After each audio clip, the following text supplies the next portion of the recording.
Olá, meus amores, que o nosso dia seja abençoado e iluminado por Deus e que nós tenhamos um dia proveitoso, cheio de realizações.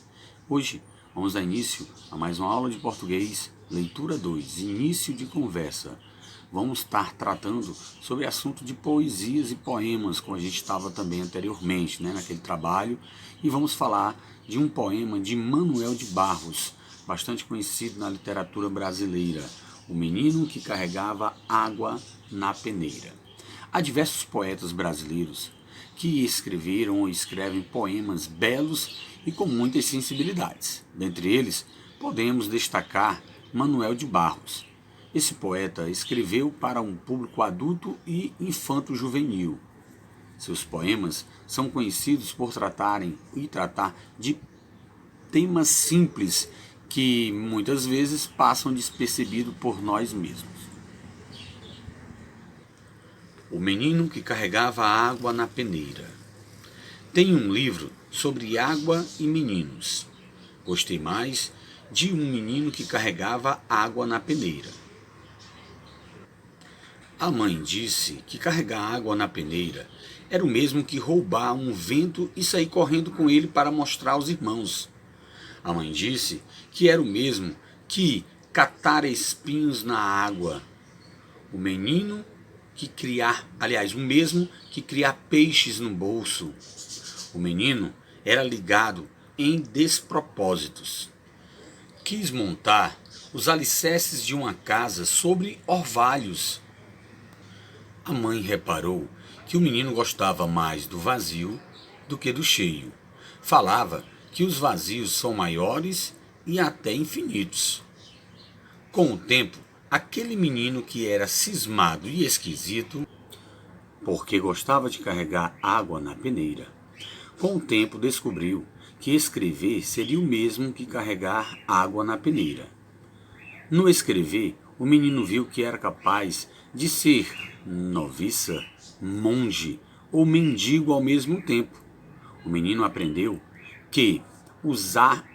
ele aprendeu a usar as palavras, viu que podia fazer peraltagens com as palavras e começou a fazer peraltagens. Ele foi capaz de interromper o voo de um pássaro botando um ponto final na frase. Foi capaz de modificar a tarde botando uma chuva nela. O menino fazia prodígios. Até fez uma pedra da flor. A mãe reparava o menino com ternura. A mãe falou: "Meu filho, você vai ser poeta. Você vai carregar água na peneira a vida toda. Você vai encher os vazios com suas peraltagens. E algumas pessoas vão te amar por seus despropósitos." É isso aí, gente. Esse foi o poema, certo? De Manuel Barros, O Menino que Carregava Água na Peneira, tá? Pra gente ter uma ideia mais do lúdico, das imaginações e de como a leitura é importante pra gente viajar, pra gente estar em outros lugares, conhecer novas culturas, novos povos, novos lugares também. A leitura faz com que a gente faça tudo isso. Quando a gente tem um domínio dela, a gente cria, a gente viaja, a gente imagina, a gente desperta para um outro mundo. É isso que eu quero despertar em vocês, com essa parte de leitura, com os cordéis, com tudo que a gente faz. É despertar esse interesse, essa magia da leitura. Agora vamos conhecer um pouco mais sobre Manuel de Barros, que nasceu em 1916 e faleceu em 2014. O poeta Manuel de Barros, conhecido como Nequinho por sua família, nasceu em Cuiabá, Mato Grosso. Escreveu seu primeiro poema aos 19 anos e daí em diante estava sempre no meio dos versos. Sua primeira publicação foi o livro Poemas Recebidos Sem Pecados. Poemas Concebidos Sem Pecados, lançado em 1937. E aqui na figura ao lado está o saudosíssimo Manuel de Barros. Se você quiser aprofundar mais, conhecer mais poemas sobre Manuel de Barros, basta entrar na internet, certo? Colocar, assim como a gente fez aquela pesquisa sobre outros poetas, e colocar lá Manuel de Barros, que vai aparecer vários poemas, né, vários versos, até mesmo livros do próprio autor Manuel de Barros. Quando empregamos palavras e expressões com significados primitivos exatos, utilizamos a linguagem literal, né? Aquela linguagem de literatura, uma linguagem mais real. Quando damos outro significado, né, às palavras para criar imagem e sentidos diversos, utilizamos a linguagem figurada ou a linguagem figurativa, certo? Então, qual a diferença da linguagem literal para a linguagem figurada?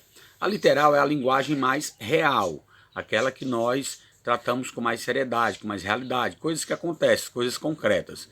Já a linguagem figurada é uma linguagem mais... é uma forma mais irreal, né? É fora da realidade. Tipo, como uma pessoa fala, eu vou morrer de fome, né? Isso só porque está com pouca fome ou ainda não almoçou ainda, diz que vai morrer de fome. Quando a pessoa às vezes está com dor de cabeça, diz, minha cabeça está explodindo, né? Essas palavras assim, irreais, que a gente pode dizer que elas fazem parte de uma linguagem mais figurativa. Outro exemplo que a gente pode dizer, né, é quando as pessoas estão com febre, né, que elas pegam e falam, o garoto está queimando de febre, né? Na realidade ele está com a febre alta, mas ele não está queimando, né, na verdade. Outro exemplo que a gente pode dizer, né, quando as pessoas vai para um show de humor, ou acontece algo engraçado, aí já vai morrer de tanto rir, né? Na verdade a pessoa não morre de rir, né? Mais uma figura de linguagem também, né? As pessoas às vezes estão pensando em algo, né, com a mente em outro lugar, diz, esse menino está nas nuvens, né? Literalmente não, e sim uma figura de linguagem, né? Literalmente quer dizer que a pessoa está pensando alto, pensando em outras coisas, não está ali, como o pessoal fala, de corpo presente. Às vezes também, quando a fome, né, está um pouco exagerada, a pessoa diz, estou com tanta fome que comeria um cavalo. Na verdade, a gente também sabe que não comeria um cavalo, né? Esses aí são exemplos de figura de linguagem. Agora a gente vai ver o poema narrativo. O que seria o poema narrativo? Poema narrativo é um texto que narra uma história em versos, com personagens, narradores, tempo e espaço. Geralmente, ele é mais extenso que outros poemas e também pode apresentar rimas ou não, certo? Mas ele é um pouco mais extenso do que os outros poemas, tipo esse que a gente acabou de ler, certo? Do Manuel de Barros, o menino que carregava água na peneira, né? É um exemplo de um poema narrativo, que ele narra uma história. Aqui nós vamos ter mais um poema para que vocês possam ler e fazer uma interpretação da leitura na qual o poema está traduzindo para vocês, tá? Morava muito longe da praia e Júnior queria conhecer o mar. O pai disse-lhe que não poderiam ir. O menino pediu que pintassem uma parede no quadro de azul. Foi feito. Então, todas as tardes, Júnior sentava-se diante dela para imaginar. Imaginar como é que seria o mar, como é que seria o fundo do mar, o que teria nele.